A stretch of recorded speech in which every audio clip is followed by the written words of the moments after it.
믿음으로 살 때 자존감이 바닥을 칠 때가 있습니다. 바로 나에게 닥친 어려운 문제가 해결되지 않을 때입니다. 아무리 기도하고 아무리 믿음으로 선포해도 문제가 그대로 있을 때죠. 예수님은 이 땅에 오셔서 참 많은 표적과 기사를 행했습니다.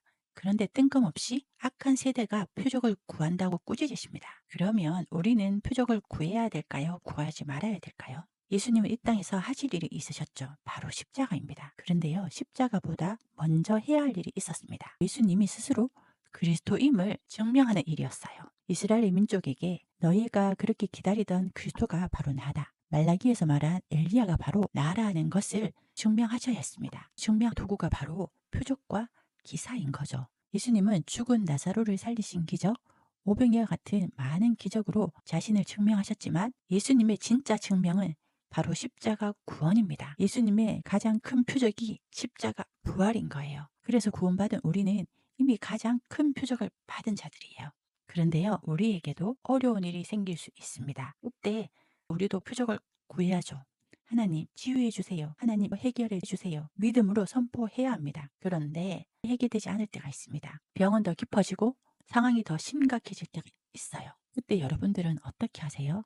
해결되지 않는다고 주저앉을 수 있습니다. 욥처럼 하나님이 자신을 버렸다고 한탄할 수 있어요. 내가 너무 믿음이 없어 보이고 내가 너무 초라해 보일 수 있어요. 결국 낮은 자존감 때문에 더 힘들어집니다. 이때 우리는요, 표적을 구하는 자가 아닙니다. 다윗의 눈물병을 들먹이면서 여기저기 쫓아다니면 안 되는 거예요. 다윗도 사울이 죽기까지 15년이 걸렸습니다. 다윗이 왕이 된다는 말은 사울이 없어져야 가능한 일이죠. 이런 막막한 상황 속에 넣으시는 분이 바로 하나님이세요. 이 시간은 우리의 낮은 자존감을 해결하기 위한 하나님의 특별한 프로젝트입니다. 왜냐하면 우리가 믿음의 길을 갈 때 최대의 적이 바로 두려움입니다. 두려움 때문에 우리는 눈에 보이는 것만 의지하는 거예요. 눈에 보이는 사람을 더 의지하고 눈에 보이는 돈을 더 의지하게 됩니다. 그러다 보면 하나님을 보지 못하는 거예요.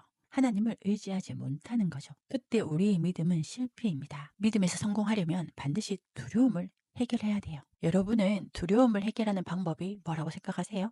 바로 성공 경험입니다. 성공 경험을 통해 우리는 두려움을 해결할 수 있습니다. 두려움의 근원인 낮은 자존감도 회복할 수 있어요. 그런데요, 이 성공 경험은 아주 특별합니다. 내가 하지 않았는데 되어버리는 경험이에요. 내가 힘을 주지 않았는데 결국 이루어져 버리는 경험입니다. 이것이 바로 믿음의 세계입니다. 다윗은 사울을 죽이지 않았지만 결국 사울의 죽음의 소식을 듣습니다. 요셉은 감옥을 빠져나가기 위해 술간원장과 떡간원장에게 꿈을 해석해주며 부탁까지 하지만 그들은 요셉을 잊어버립니다. 그러나 결국 요셉은 국무총리가 되죠. 이뿐만 아닙니다. 하나님은 출애굽 백성에게 만나와 메추라기를 주시지만 딱 하루치의 양식만 갖게 하십니다. 직접 수고해서 모아둔 양식을 보며 내가 했다고 말하지 말라는 거예요.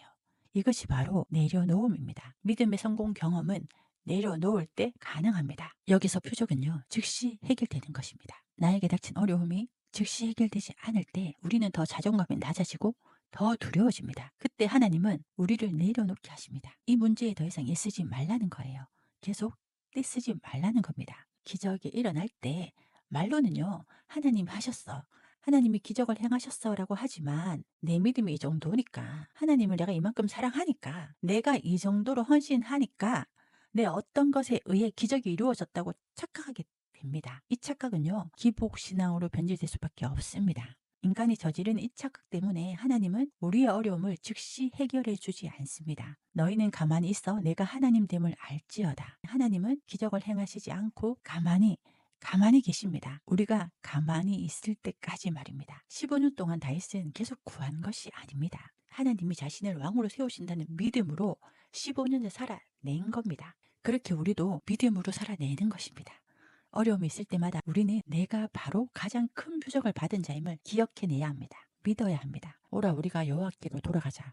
여호와께서 우리를 찢으셨으나 도로 낫게 하실 것이요 우리를 찢으셨으나 사메어 주실 것이라. 이 시간을 통과할 때 비로소 우리의 낮은 자존감은 회복됩니다. 상처로 두려움으로 똘똘 뭉친 존재에서 하나님의 자녀로 영의 세계에 속한 자로 서게 되는 거예요. 비로소 우리의 낮은 자존감이 치유되고 우리의 상처가 회복될 때 이 말씀이 이루어집니다. 나를 믿는 자는 내가 하는 일을 그도 할 것이요 또한 이보다 더 큰 일을 하리라. 아멘.